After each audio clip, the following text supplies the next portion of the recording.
Amid Western claims over Syria's chemical weapons, international inspectors say they are ready to send in observers if needed. Meanwhile, terrifying images of the civil war are captured and uploaded to YouTube almost every day. That's as both sides of the conflict accuse each other of atrocious crimes.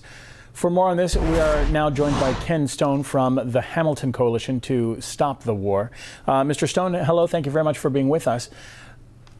First of all, there is a huge number of videos online depicting the alleged crimes against humanity in Syria.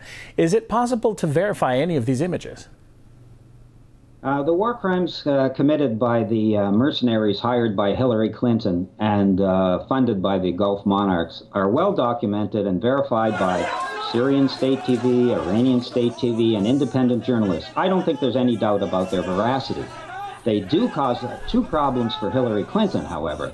One is a branding problem in that she can't have the people she's funding making these having this propensity to have themselves videotaped while committing war crimes and crimes against humanity. She can't sell it as a humanitarian intervention in North America. And so she had to try to rebrand the franchise in Doha the day after Obama's re-election. And even since then, she's had to throw out one group from the new franchise because they are supposedly too radical. The second problem she has is that the population in North America, especially in the United States, is really against the war. 78% of Americans were shown in a poll by Fox TV back in March to be opposed to any U.S. military intervention in Syria. And there were demonstrations across the United States and Canada in October against war. So these videos are certainly causing a problem for Hillary Clinton.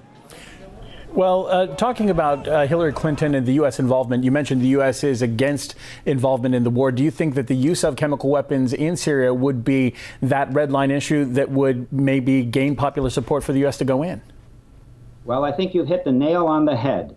To me, it's this period right now, and the talk of weapons of mass destruction, chemical weapons in Syria, is very reminiscent of the run-up to the Anglo-American attack on Iraq in 2003. And this time, there is not going to be any encore presentation performance by Colin Powell at the UN with diagrams and drawings and satellite photos.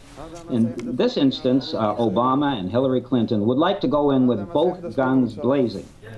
They do not intend to provide us with any proofs, and what they do want to do is use the chemical weapons as a pretext for an intervention. One of those videos caused a lot of consternation in the anti-war movement around here because it purported to show Syrian insurgents funded by the West preparing chemical weapons which were used on rabbits but could be used on Syrian civilians, and then blamed on the Syrian government. Well, I think. Go ahead. Well, you mentioned these two videos in particular. The first apparently showing the victims of a chemical attack, and the second one that you just mentioned showing gas experiments on rabbits. Both are unverified. Could either of these be considered evidence of a threat of a real chemical attack?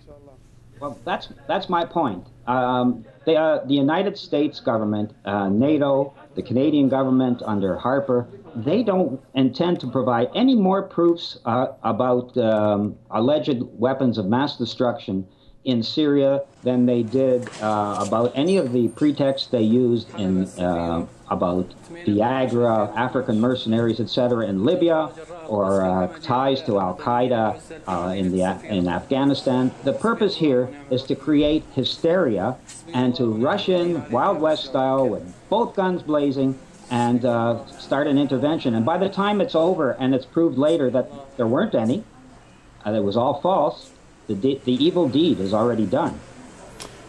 Well, thank you very much. I appreciate your thoughts on the subject. Certainly going to be interesting to see how this all plays out. Ken Stone from the Hamilton Coalition to Stop the War. Thanks for being with us.